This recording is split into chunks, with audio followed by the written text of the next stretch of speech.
Hello guys and welcome to a brand new video, and today we're going to be redesigning and re-ranking the F1 driver cards. Of course, if you don't know, which I don't know how you would not know, pretty much the biggest news going on out there for all of you gamers that game the F1 game, Codemasters have announced that they will be they have driver cards and have released these driver cards. On them, of course, there are driver ratings, and I'm thinking, what were Codemasters thinking when they did these ratings? If you didn't see them yet, go check them out before you see this video, because these ratings might seem controversial themselves, and trust me, some of them really will. But if you go look at Codemasters ratings, my gosh, I mean, what were they thinking?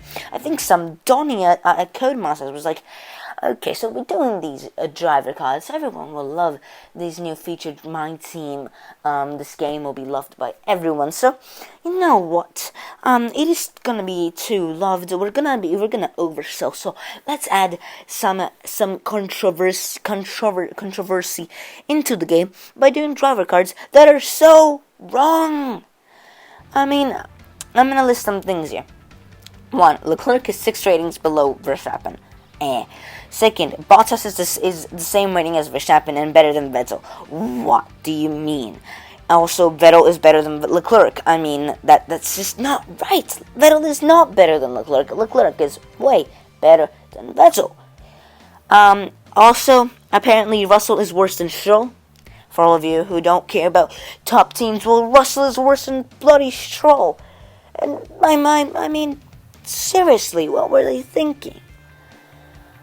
And it's just making me so mad. It's making me so mad that I decided today to do driver ratings myself. I know this is a bit late for this video to come out, but I decided to do them. And so right now, as you can see, we're in Photoshop. We got a very nice F1 70 background, which I made really easy, really simple, with which we're gonna work on.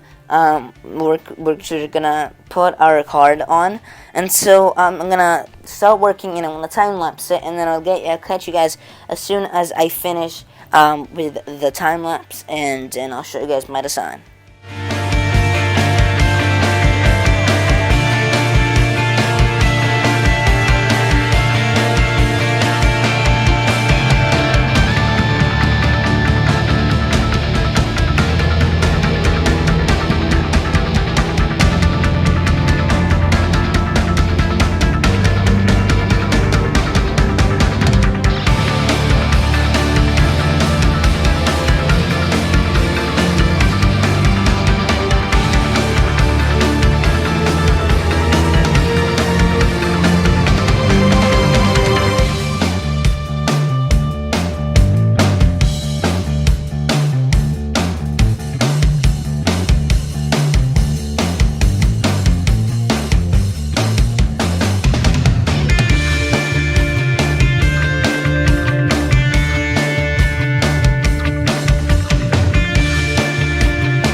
Right, so I finished doing the design, and this is the template on which I'm gonna base all of my cards.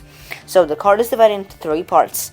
The top part is the driver and his ratings. Then the middle one is the driver's name, and then the bottom one is the driver's contract. Now, on the top one, as you can see, the background is the color of the driver's team, and just at 15% opacity, there is the logo the driver is driving for. And then there is the face of the driver, close up of the face of the driver, right there. All the photos that you will see in my cards are gonna be from Sky Sports F1 because they're the most high quality ones.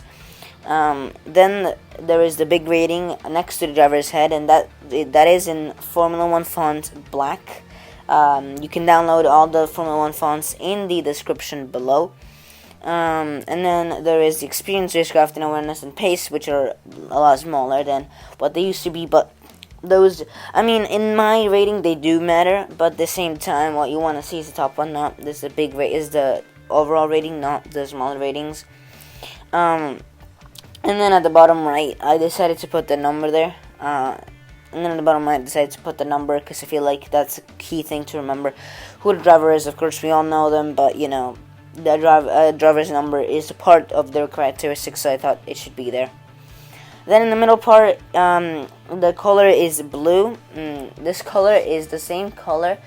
If you go on the 2019 results, if you look up, So if you go to a race replay and you look over the results, this race has to be from 2018 though.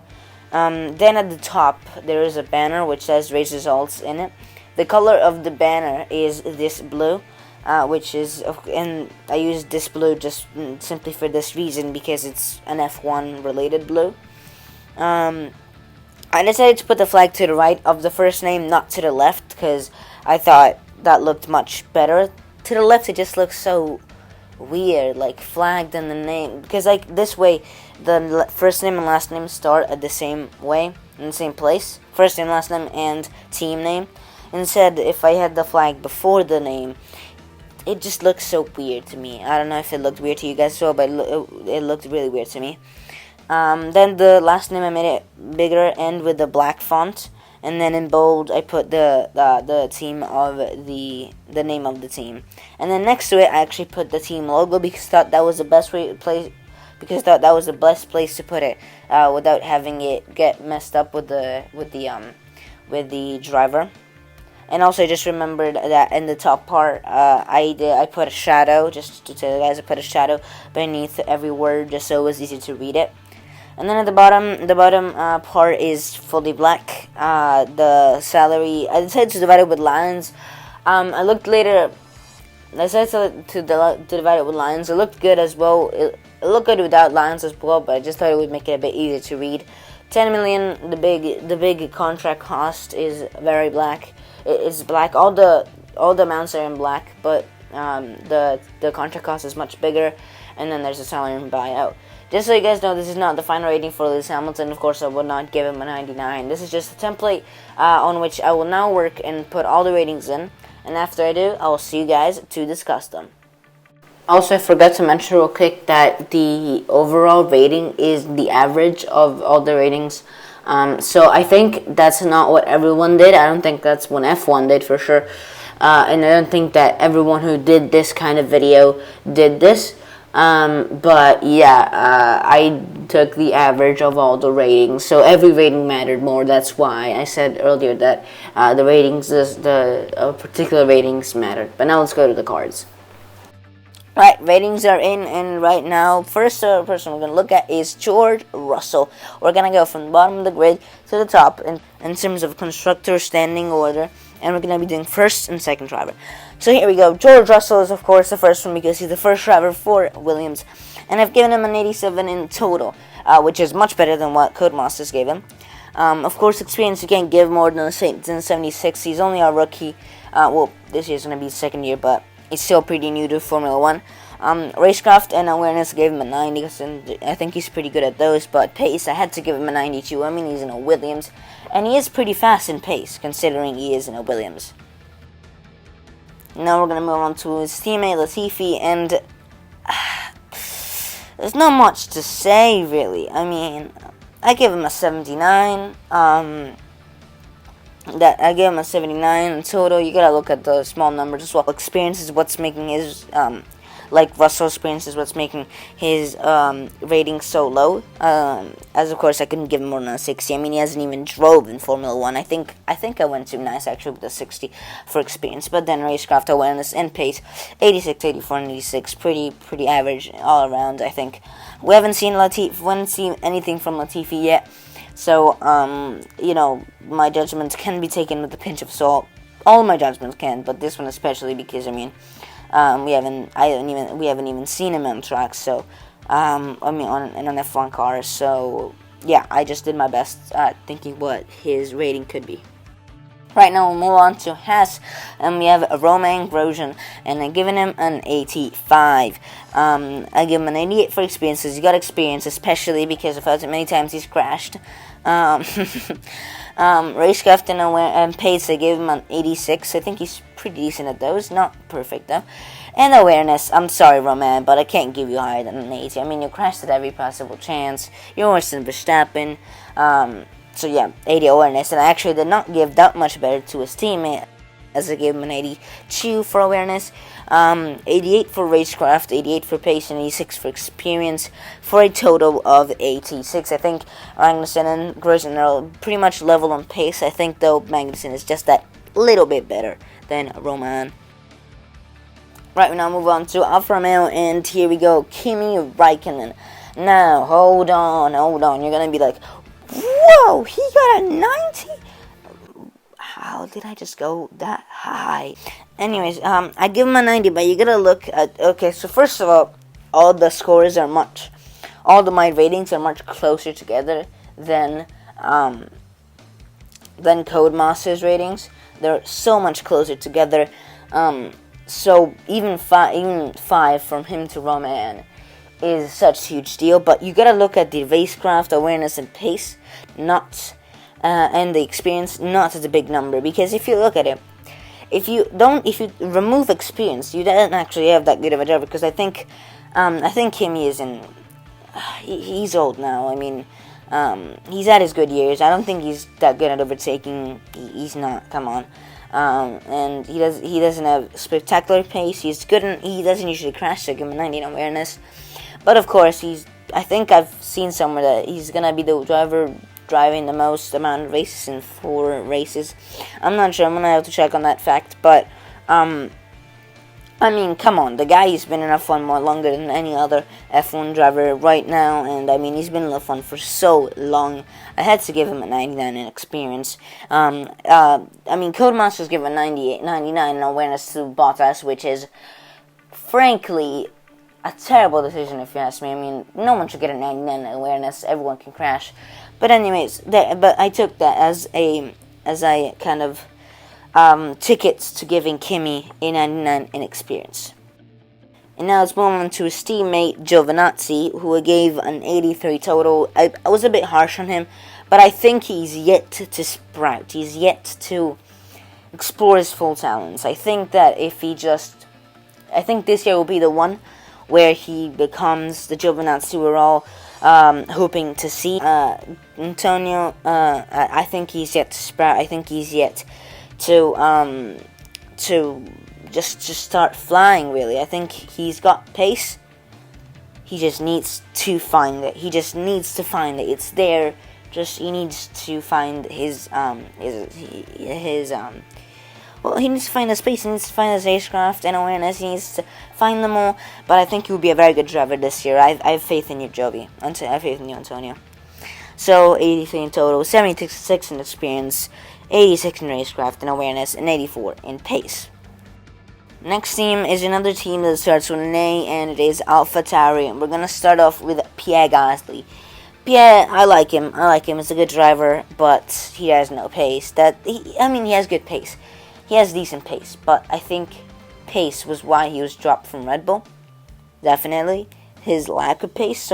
But then when he's in Toro Rosso or AlphaTauri, he always does better in pace. So I decided to stay between the 80 and the 85, I gave him an 83 in pace, 89 in awareness in racecraft, and then another 83 in awareness in experience, because he's not that experienced yet of a driver.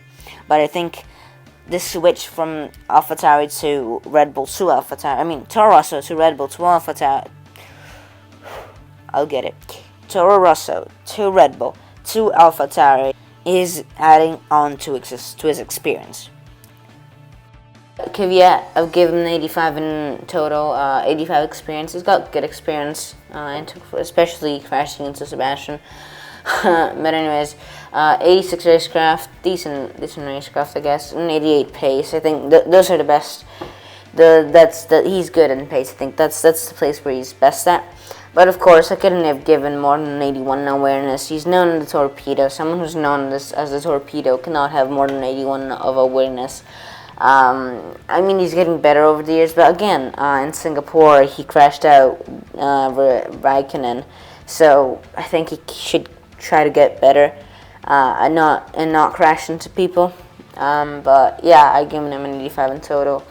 Like Roman, I think his best was when he was in Red Bull, and he threw it away, I think. But he's still doing pretty good here in AlphaTauri, so we'll see what he can do this year.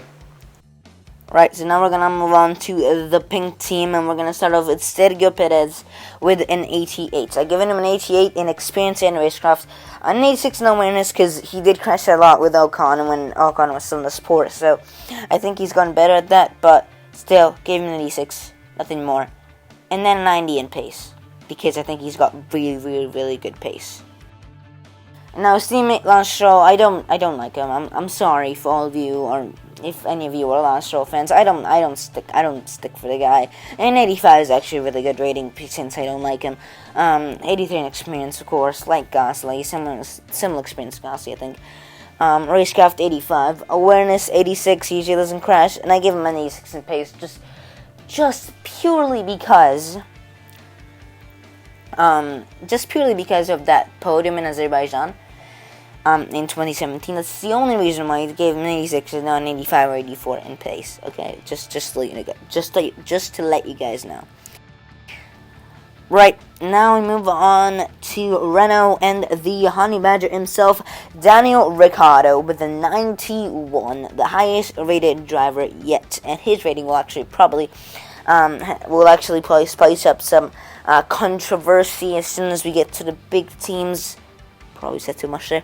But anyways, his experience 88, got good experience. Racecraft, of course, I'm going to give him a 96. And then a 90 and 90 for awareness, and pace for an average of 91. Really solid driver, I think. If he only had a top car, I actually am looking forward to seeing him in a McLaren, because I think McLarens are rising back up, so can't wait to see him there. And then we have Ocon. Ocon, like Lance Stroll, I don't really like him that much. Especially because of the thing he did to help Hamilton in the Monaco Grand Prix. I think it was 2018. He just let him by. He literally just let him by, and it was just so. I guess you don't have to fight him, but for frick's sake, you're not blue flag. Don't let him by. It's just.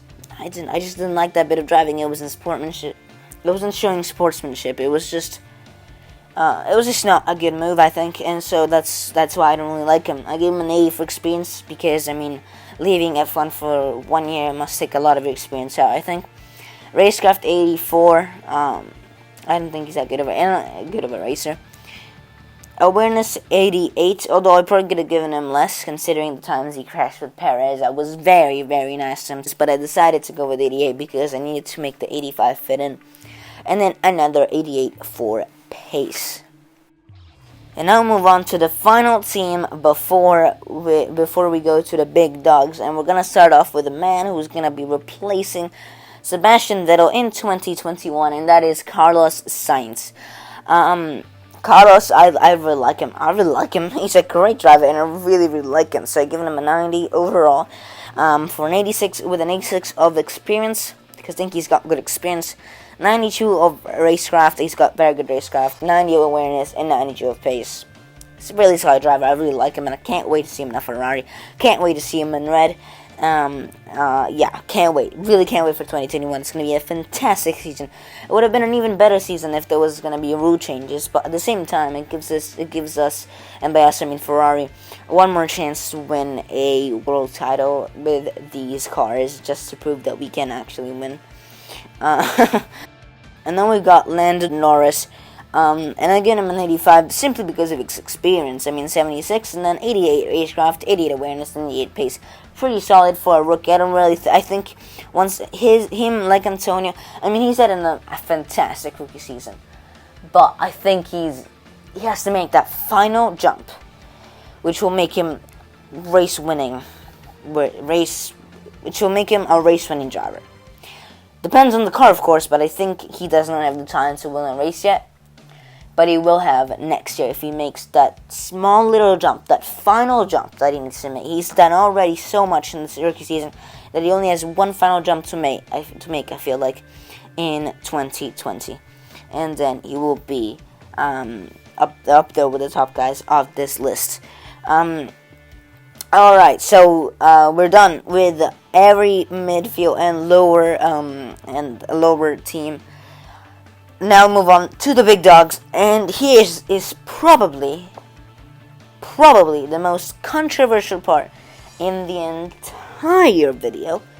It's gonna be Max Verstappen's rating of 91, the same rating I gave to the Honey Badger, and that's mainly to do, as you can see, with his awareness. I mean, I'm not forgiving him for crash tapping. I'm not forgiving him for crashing the Ferraris out every time. Anyways, yeah, I'm not forgiving him for that. 88 for experience, and 97 for racecraft, and 94 for pace. Pretty good on all of these, but not good on awareness. 85 for awareness. He takes a big hit, and he gets a 91 only.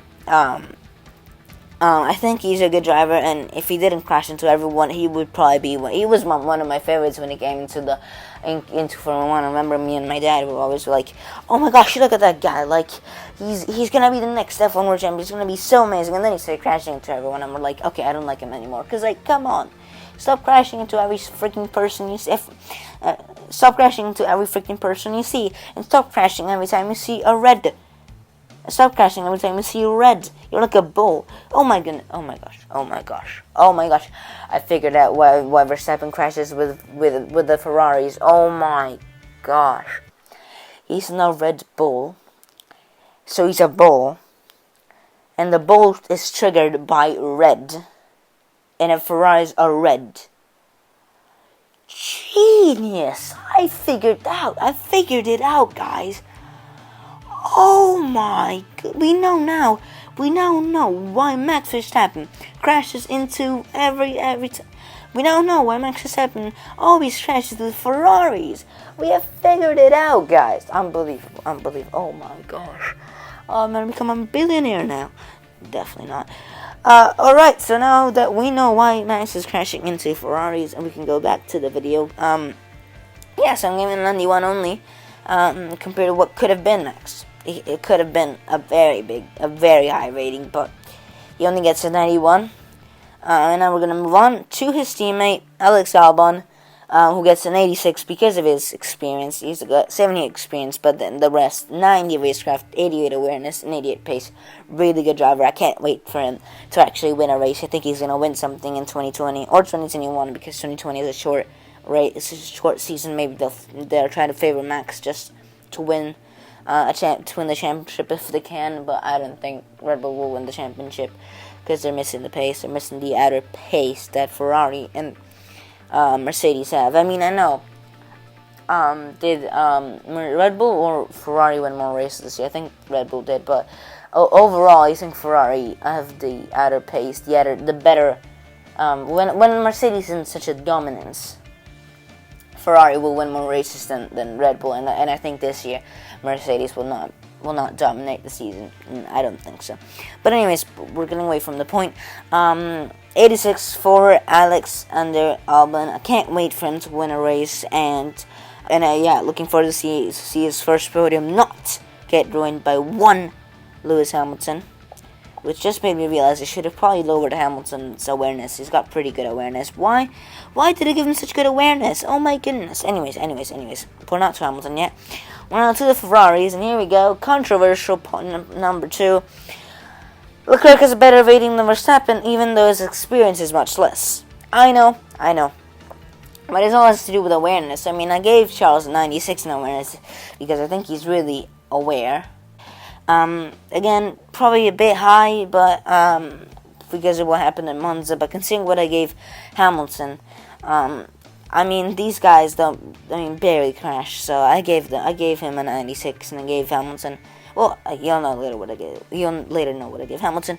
98 racecraft. I think he's the best driver to make overtakes on the track, but I think he's lacking some pace, as we saw in Monza and Austria the most. At the end of the race, he's always slower than the Mercedes usually, or the chasing pack. But it is mostly because of the tires, of course. But I think he could still improve on that side of things. Yeah, and that's Charles Leclerc, and I think, and he is my prediction for a 2020 world champion. Yep, you've heard him right. I think this guy right here will win the 2020 world championship. It's a short season. He's fast. He's good. Just needs the car. He just needs a good car, and he's gonna win it. So yeah, we're gonna see how the race goes, how the season goes, and hopefully Charles will win it. But anyways, we're now gonna move to his teammate Sebastian Vettel, giving him a 90. He's rating, if you ask me, 92 in experience and pace, 90 in racecraft, but I couldn't go higher than an 86 in awareness. I mean, he's the spin master, so higher than 86 would not have been worth it, really. Would not have been deserved. And then we move on to the final team and the final part of this season. We're gonna go with Hamilton, and Hamilton is a 94 driver, but if you look closely, he's worse than Max, and he's worse than Charles in racecraft and awareness, and he's worse than Max in racecraft and pace. So I made him worse than Verstappen and Leclerc, because except for his only thing that's making him win over them is his experience.